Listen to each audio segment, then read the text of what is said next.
Então, estamos aqui no nosso podcast do NUP, recebendo Murilo, Lígia e Areta, né, que vão estar aqui falando, conversando, esse bate-papo aqui, sobre alguns aspectos da teoria do afeto, a teoria do vínculo, do John Bowlby, e especificamente nós vamos falar sobre a questão do rompimento de vínculo e a questão do autocuidado, né? Então sejam bem-vindos, Murilo, Lígia, Areta, que são estudantes de psicologia, né, membros do NUP. E vamos começar então aqui com o Murilo, para que ele fale.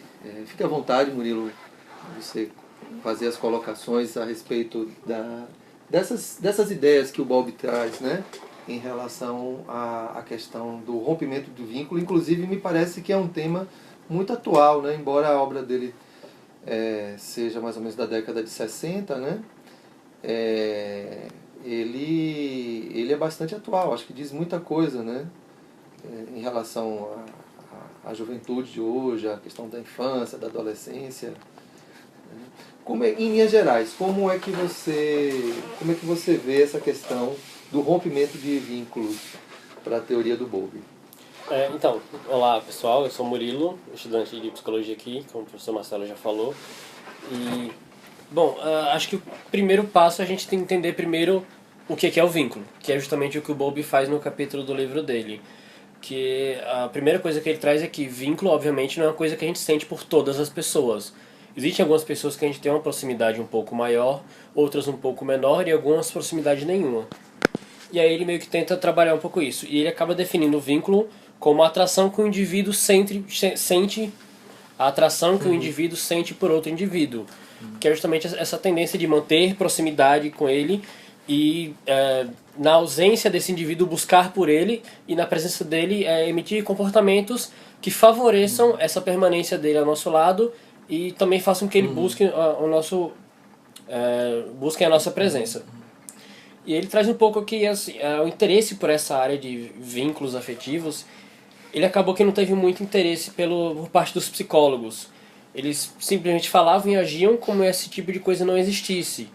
E aí, a partir disso, os primeiros que sempre falaram disso foram os psicanalistas, segundo Bowlby, que eles reconheciam a importância, mas tinha um problema que eles demoraram muito a tentar desenvolver algum método ou estrutura para estudar esse tipo de relação.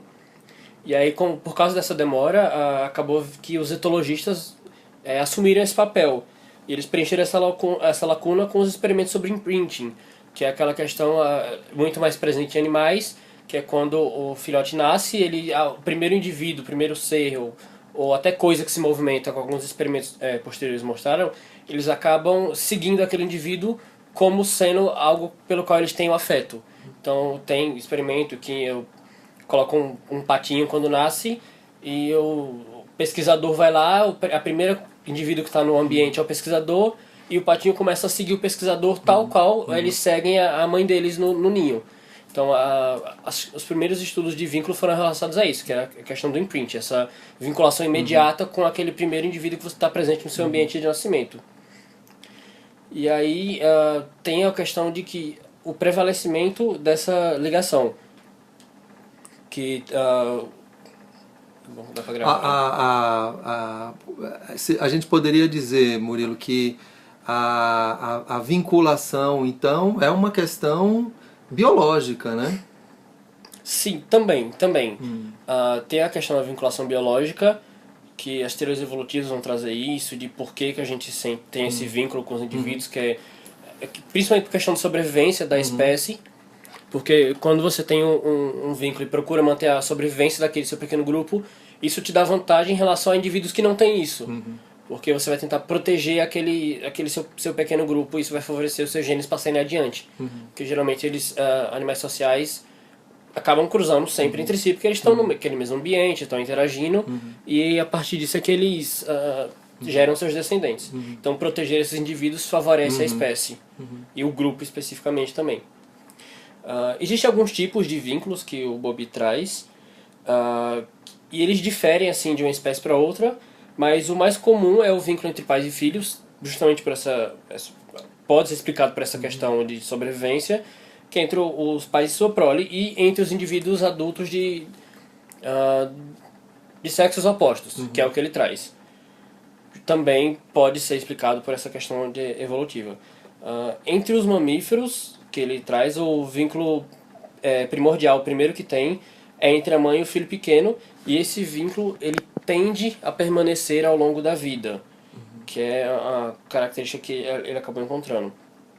Outra característica da vinculação afetiva é que os parceiros, aí no caso ele está tratando já mais de parceiros adultos de sexos opostos, eles tendem a manter-se próximo dos outros, e quando eles se separam, ele vai tender um a buscar a presença do outro e reatar essa proximidade. Em membros vinculados, ele tende a manter o vínculo e a proximidade do outro e a estimular comportamento. É aquilo que eu já falei no começo.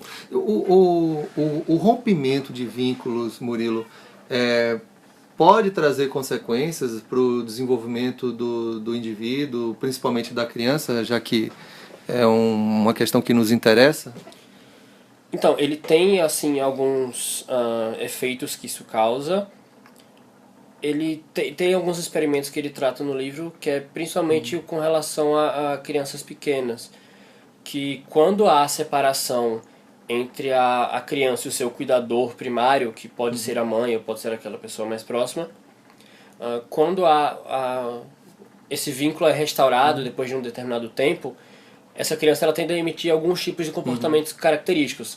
Um deles é a busca excessiva de proximidade com a mãe, essa questão de estar grudado, é justamente aquele apego excessivo daquilo, que não quer sair de perto, quando a mãe tenta se afastar novamente. A mãe eu estou usando como termo genérico aqui, pode ser o cuidador, qualquer coisa do tipo. Ele tende a apresentar muitas respostas emocionais, de chorar, de ficar com ansiedade, coisas do tipo. E já outro que é literalmente o oposto disso, ele tentar evitar a presença da mãe. Então, assim, são dois opostos. Ou ele fica buscando essa proximidade de maneira excessiva, ou ele tenta um pouco evitar isso. Ele não demora a reatar essa proximidade, demora a buscar aquela proximidade com o indivíduo, que foi que a gente comentou que é a característica disso. E aí, outra coisa que ele percebeu é que os efeitos desse comportamento por causa da separação, eles tendem a ser Ok. Você estava falando, Murilo, o que o Bob traz da proporção, né? Então, a experiência do rompimento do vínculo, ela é proporcional, né, à própria experiência do tempo de rompimento, né?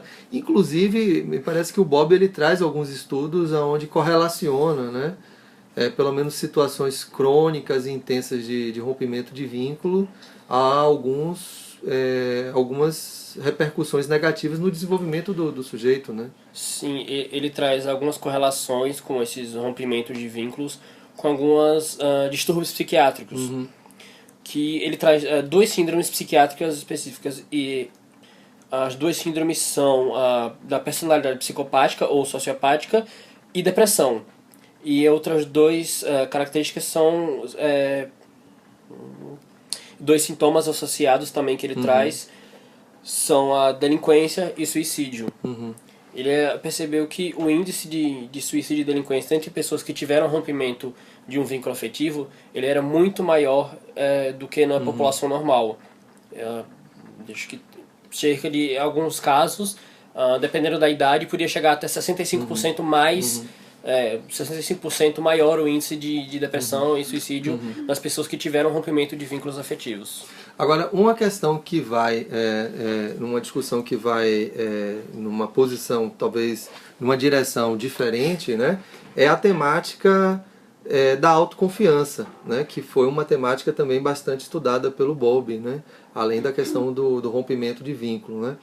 E aí eu queria, Areta, né, que você pudesse falar um pouquinho assim, como é que o Bowlby ele trata essa questão da autoconfiança.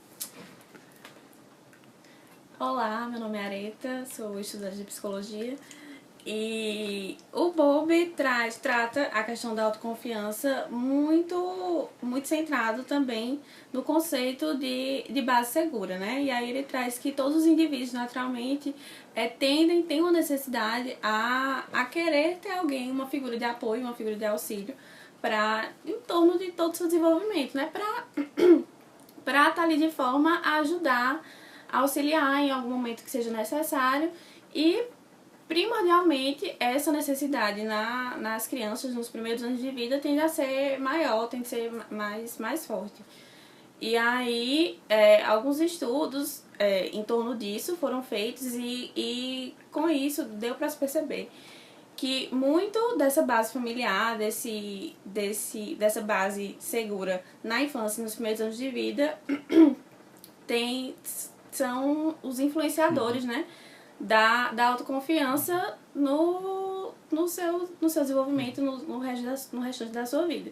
E a autoconfiança tratada por Bowlby vai muito no sentido de ter uma capacidade para se relacionar com as pessoas, para identificar quando uma figura tende a estar disposta a se relacionar com o outro, a capacidade de manter uma relação mutuamente gratificante, e também de confiar nos outros quando é necessário. Por exemplo, numa situação de trabalho em que é necessário pedir o auxílio de outras pessoas, em situações estressantes. A pessoa que tem uma autoconfiança, na perspectiva do Bowlby, bem alicerçada, bem estruturada, ele vai ter uma condição de lidar com problemas, com situações que fogem do natural de uma melhor forma. E assim, acho que o legal também que o Bowlby traz em relação à autoconfiança é uma ideia assim que se distancia daquela ideia de um sujeito egoísta, egocêntrico. Então, quando o Bowlby fala da autoconfiança, né, ele não está se referindo àquele sujeito isolado, ao contrário, né, ele está se referindo a um sujeito que ele vai saber se relacionar e tal. Então eu queria ouvir um pouquinho aí de Lígia, como é que ela vê isso, essa questão dessa relação do autocuidado com a habilidade social. Então, eu sou Lígia, né? Sou estudante de psicologia, como os outros dois já apresentados. E eu acho que essa relação da autoconfiança, né? Relação à habilidade social e autocuidado, como o Marcelo colocou, né? Não quer dizer uma relação egoísta, né? Acho que a autoconfiança tem a ver com você ter tanta certeza de que você tem aquela habilidade, que você consegue exercer tal atividade, que o fato de você pedir ajuda não diminui você, né? Você consegue medir isso como de uma forma positiva, né? De você ter a habilidade de pedir ajuda para alguém, sabendo que isso não está de alguma maneira te menosprezando o teu esforço. Agora eu queria fazer uma pergunta aos dois que se colocaram até agora em relação às duas posições que foram colocadas, né? E eu queria saber, quando a Arita coloca a questão da autoconfiança, né? Da questão do vínculo, desse vínculo seguro nos primeiros anos de vida. E Murilo também coloca dessa importância, né, da permanência e dos danos dessa separação. E ele fala da questão do tempo. Existe essa divisão de, tipo, Bowlby, nesse momento que ele fala sobre a permanência da pessoa, do cuidador, ele fala só sobre o tempo ou em relação à qualidade desse tempo também? E da mesma coisa, Areta, eu vi falando muito em relação à qualidade do tempo, à qualidade da relação. Fala alguma coisa também sobre o tempo de permanência? Então, na perspectiva da autoconfiança, o Bowlby traz que fala bastante, né, da qualidade do tempo, na qualidade da interação, ou na qualidade do tempo não, na qualidade da interação. Mas ele traz que as relações mais bem estruturadas, as consideradas mais seguras, tendem a ter uma duração mínima de anos. Ele traz essa questão, né, do ano, mas sem desconsiderar também a qualidade da interação, a posição, se tratando assim, basicamente, né, de mães e pais, a a imagem que a mãe tem para o filho, a imagem que o pai também tem para o filho, mas ele também traz essa questão do tempo e traz essa coisa de, no mínimo, anos, para ser considerado uma relação segura. Uma coisa com relação à qualidade das relações, ele não fala diretamente sobre isso, né, nesse trecho, mas ele traz alguma coisa que essas características que eu falei de transtornos e sintomas de depressão e psicopatias e tudo, ele traz que isso acontece, mas não é necessariamente só o afastamento por um determinado período que causa isso. Ele também traz que assim, repetidas rupturas de vínculo que foram estabelecidos também têm certos prejuízos. Só que nesse trecho do livro dele ele acaba focando muito mais nessa questão dessa separação, que é onde ele trabalha muito mais, que ele traz alguns experimentos, de psicologia comparada, que ele faz estuda rompimento com humanos, que ele utiliza um experimento pessoas de uma creche, se eu não me engano, e também tem alguns experimentos com bebês de macacos rezos. E assim, ele traz que o efeito em animais ele é muito semelhante ao dos humanos, então assim, não tem uma grande diferença. Então talvez não necessariamente o que a gente considera como um vínculo seja tão primordial nesse momento que ele trouxe aqui. Ele está focando muito mais nessa questão da separação, do tempo da separação. Aí a qualidade provavelmente você vai ter que ter outras pesquisas mais aprofundadas para avaliar nesse tipo. Mas assim, essa questão de as rupturas constantes, elas têm um prejuízo, mas não necessariamente a qualidade desse vínculo não foi avaliada diretamente aqui. Nós agradecemos aqui aos 3 acadêmicos de psicologia, né, ao Murilo, a Lígia e a Areta, né, por esse encontro bem rico, bem interessante, aonde a gente abordou aqui dois temas importantíssimos na obra do John Bowlby, que é a questão do rompimento de vínculos e a questão da autoconfiança. E em breve esperamos estar aqui com vocês novamente, tratando novos tópicos, novos temas desse grande e importante autor para a psicologia e para a psicologia do desenvolvimento. Pessoal que está Uhul! Vem pra cá, todo mundo!